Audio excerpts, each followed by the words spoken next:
All right, I'm going to do another little quick review of our function transformations unit. The big idea here is that things that happen inside the parentheses affect your x values, which makes sense. You plug in x, and when you are affecting your x values, that means the graph will move horizontally, move left and right. And things that happen outside of the function affect your y values. They're affecting it, moving it up and down, moving it vertically. And so there's a couple things that we can do. We can add or subtract. And what that's going to do is it's going to shift the function. We can multiply/divide, and that's going to stretch the function. Sometimes we'll say dilate. And we can put a negative on there, which is technically a special type of multiplying, but it feels a little bit different. When you multiply it by a negative or divide by a negative, it flips it over. And those are the three different types of transformations. And then you just need to determine, are they on the inside of the function or on the outside of the function? And then you know what direction you're shifting, stretching, or flipping. So for example, when I look at this here, this one right here is going to go left 2 and up 3, because I can see that it goes plus 2 on the inside and plus 3 on the outside. This one here is going to go right 2 and up 3. This is right 2, down 3, left 2, down 3. It might feel counterintuitive that doing a plus on the inside of the parentheses moves it to the left. It just works out that way. Some other videos have gone into a deeper explanation of why that's true. When we're doing just a quick review, just take my word for it. Plus on the inside moves left. When I look at this function here, I can see that the negative's on the outside, so that's a vertical flip. The 1/2 makes it half as tall. The plus 1 makes it shift up 1. Okay. Part 3 here, what we're doing is we're doing a minus f. So we're taking each of the y values and subtracting them from each other. And so what that means is at the points where they intersect, the y values are equal. And if you subtract two equal things, you're going to get an answer of 0. So I know that this point is going to come right down here at 0. This point is going to come right there at 0. So I know where a couple of the x-intercepts are. I'm also going to do a minus f. So when I look at that, for example, on the y-intercept, I'm doing 0 minus negative 2. That means that my y-intercept is going to be like that. The other thing I know is that if I'm doing a minus f, that this zone right here is going to be positive because the a line is above the f line. And so that's the part that's positive because I'm doing a number that's above the other number.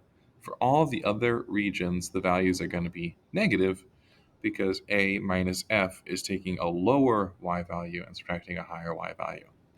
So what I looked at here as just trying to figure out where my new x-intercepts are going to be for doing a minus f, where my new y-intercept is going to be, and where it's positive and negative. And so you can go through now and identify that this is a true statement, this is a true statement, and this is a true statement. There we go. Scooting on down. Number 4 is really just two different multiplications. 4 means 4 times taller. 2 means 2 times stretched in the x direction, and x is talking about time, so it's going 2 times faster. So 4 times taller, and then 2 times faster. All right, almost done. Even, odd, or neither. This one is neither because it's not centered around the origin. This one is even because the left side matches exactly with the right side. And then this one here is neither because it has a mixture of an even power and an odd power. If we had changed this to a first power here, then we would have an odd function here. Okay, if we had changed it so that both of the exponents were even numbers, then we'd have an even function. That's where the word even and odd came from, is thinking about polynomials with even and odd powers. Last one, lovely parabola here. If I know that the arch is 32 inches wide, I can label this as 32 comma 0, and this is 0 comma 0. And I know it's 27 inches high, so I can label this as something comma 27. We know that the water will go symmetrically, so I can go half of 32 to get 16. Now I can write a function. The water is equal to something, and there's two different ways I can do it. I can use the vertex like this, or I can use my two x-intercepts, x minus 0, x minus 32. Some of you might wonder why I wrote x minus 0 instead of just writing the letter x. You can write the letter x. You can write it without parentheses. Either way. And the thing you also might be wondering is, how come I didn't put an a value in there? I can find the a value. The way you find the a value is you plug in a point that you haven't used yet to solve for a. So I'll show you that with this one here. If I plug in 0 comma 0, then my equation becomes 0 equals a times 0 minus 16 squared plus 27. So I subtract 27. 16 squared, I believe, is 256. So a times 256. And so then solving for a means I get negative 27 over 256 is my a value. I plugged in 0 comma 0. I could have also plugged in 32 comma 0 and would have done the same thing. For my second function, I can't plug in 0 comma 0 or 32 comma 0 because I already used those clues to write the equation.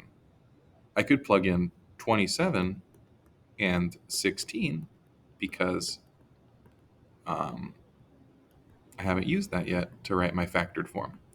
And I hope you see how this comes out to be the same value for a, because I have 16 times negative 16, but my 27 is a positive number. And so it ends up being the same a value because it's the same function. Right over to there. Now in part C, if we alter it to be 44 inches high, then all that's going to change in my a value is instead of 27, I would just replace that with a 44. And that's it. So I went pretty quickly. If there's anything else that you want me to go over, I'm happy to do that. Just let me know.